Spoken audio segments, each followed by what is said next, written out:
You know, who are they going to get in and who you're going to be working for if you're the head coach? I think it's attractive in the sense that you'll be able to coach in a division that is not very strong at all. So the pressure to win immediately is not going to be there. So you may have room to necessarily grow. We're not talking about you coming in and having to be 12-4. You know, we said earlier, you know, 9-7 may win you a division. And if that's all you need to do in your first year out as a coach in Philly, then that's not a bad position because it gives you a chance to grow. But what are you going to be able to do with the personnel? You know, that's going to be a question, and who's going to have control over that and who you're going to be doing that under is going to be, an issue, too, that I think a coach has to look at, and it goes to the attractiveness of the job. Now, if you are an arrogant coach, if you are a coach that has high self-belief, then, yes, you want this because you are almost like, don't touch anything. Watch what I could do with Chip's team that he wasn't able to do. And if you're that coach, then, yeah, it's a great, great, great look right now. And I also think from a Lowry standpoint, I think Jeff Lowry has learned a lesson in this. You know, and not that he's going to reel back, but he's going to be a much better conscious owner as opposed to just like, hey, you know, do what you want to do. And that's a lot of pressure to put on somebody and give a lot of power to. You know, now he may be micromanaging from an owner standpoint from now, but I think he'll also be open to things because a relationship can be built where I don't think there was a relationship between he and Chip Kelly. And if you have the owner's ear with respect and humility, that might not be a bad job to walk into. What do you think, Will? Do you think this is a job that's attractive out there for candidates? I think it's a horrendous job. Yeah. I mean, I wouldn't want this job. I don't think Scoop is right. I think, man, there is pressure to win immediately. There's no rebuild tolerance in Philadelphia. I mean, they just ousted a guy after 2 10-6 seasons. Yeah, they're going to step back and say, we'll watch you rebuild from 4-12 up for a couple years, whoever ex-coach is. No, there's no patience there.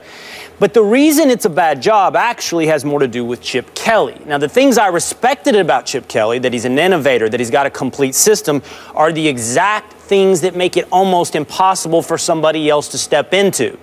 You know, Bum Phillips was the very, very quotable one-time coach of the Houston Texans. And I think he said, I believe in reference to Don Shula, basically defining what a good coach is. He can take his and beat yours, and then take yours and beat his in reference to players.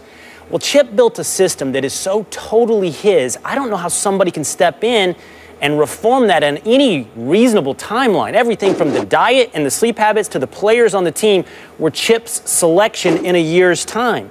And by the way, they still don't have a quarterback. So you're talking about a coach coming in to an organization with no franchise quarterback, with a system like wearing another man's suit, tailored to another man. And if Sal Paolantonio is to be believed, and Sal Paolantonio should be believed, a toxic, negative environment. Now, maybe just the presence of a new coach can fix that, but I'm not that quite of a magical thinker. I think that takes some convincing and trust and time. So that's what this new person is walking into. Toxic environment, no quarterback, wearing another man's suit. It reminds me a little bit, not to take it back to Michigan State, Michigan, but when Michigan had Rich Rod, and Rich Rod brought in all these speed type of guys, basically, and went away from the old school Michigan thinking of getting these bruising offensive linemen and defensive linemen and getting these 4- or 5-star recruits, and they would just go get these speed guys, these little small speed guys. Then when Rich Rod left, Brady Hoke came in, and he had to go get those old school Michigan guys, and he had a hard time adjusting. I get what you're saying. And I get what you're saying from the pressure standpoint. Absolutely. That city is dying for a winner, wants a winner.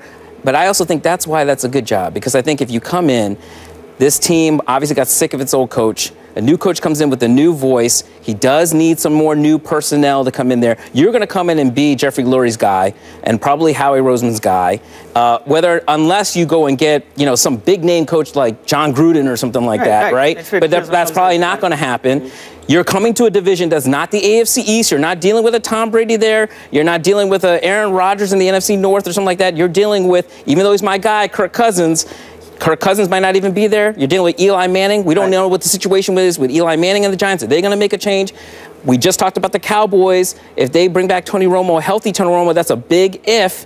you can come in and potentially win the division right away. That's kind of what I'm saying. And if you do well, Philly is going to embrace you right away. And my thing, you don't have to do that well. I didn't say I said 9-6. That, you know, when I say you don't have to win, I'm saying you don't have to win big. The pressure's on you not to win big. That's the point I was trying to make. And the other thing about this, we talk about stability. This was a franchise that had Andy Reid for a long time. Yes. So they did stick by one coach, even though Andy Reid every year seemed to go through, is he going to come back? Is he going to go whatever? But do we disagree? Did do that. This is a complete rebuild. This is a ground-up rebuild. What I'm saying, I'm not saying now that Kelly's gone, like moving forward. I'm not suggesting there isn't talent on the roster, and I'm not suggesting there aren't players that should be retained for a new regime. But when you're talking about a complete schematic and cultural change, that's the very by the way, with no established quarterback, I think that's the very definition of a rebuild. I mean, you're ground flooring this thing. Yeah, but I feel like anytime an NFL coach goes and then somebody else comes in, it's already a drastic change anyway. To me, a rebuild. Tell it to Barry Switzer. Well, I think a rebuild, to me, I think of like the Cleveland Browns or the Tennessee Titans, who are in the rebuild with Mariota. I mean, this is a team that has their ownership has been there for a while, and they have a lot of pieces, especially in the backfield. It's not quite the New York Jets going from Rex and then bringing in Todd Bowles, who's a little bit more of a disciplinarian and isn't going to be as much of a player's coach as Rex was. And you had the defensive personnel, and he was a defensive coach. That was an easy transition. That's going to be an easier transition than the Eagles.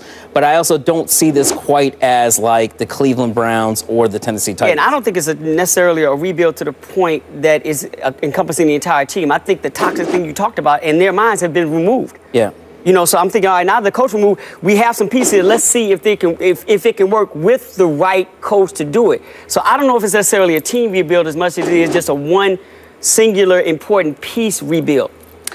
One person that is rumored. I love the way you disagree. I love the way you quietly disagree. No, I'm thinking I think removing Chip Kelly is enough to remove the negativity. I think so. The toxic. I think when you are in a toxic environment, no matter the source, things come out that can never be taken back. You see personalities, you see attitudes that maybe once were never revealed that can never now be hidden again. So players in that locker room looking at each other about the way they are this year, the way they go behind a coach's back, the way they might sell someone else out, that's not going to be fixed by a new head coach next year. I think it can be. I mean, you've been part of a team. Anytime there's a bad apple, you can help it. Completely ruins the entire team. And once they're gone, it is much better. And the new coach will bring some of his guys in to police that locker room, too, and get rid of some of those personalities. He's definitely going to do that, whoever the new coach is. And the other toxic thing, not necessarily the coach itself, but the relationship between ownership and management and the coach. Once that's removed, and here's an example, even though it's a different sport, look at what happened with Mark Jackson and Steve Kerr. Yeah. That season, yes, that's a good example. That season was horrible because Mark Jackson and ownership were not getting along. They were done with each other. Yeah. Once that was removed, the same team, essentially. You put in another coach, the relationship is better. He brings in other assistant coaches, a total changeover. Still Mark Jackson's team, but it's just that's the toxicness that can be removed in this situation, and it could apply to Chip Kelly in Philly. Good. So let's end it there. One person who's rumored to be in discussion for the next to replace Chip Kelly is Sean McDermott, who's now the Panthers defensive coordinator, and he was with the Eagles on their coaching staff for roughly 10 seasons. So we'll see how that pans out. Yes, it was 3 and out for him and the Chip Kelly era in Philly.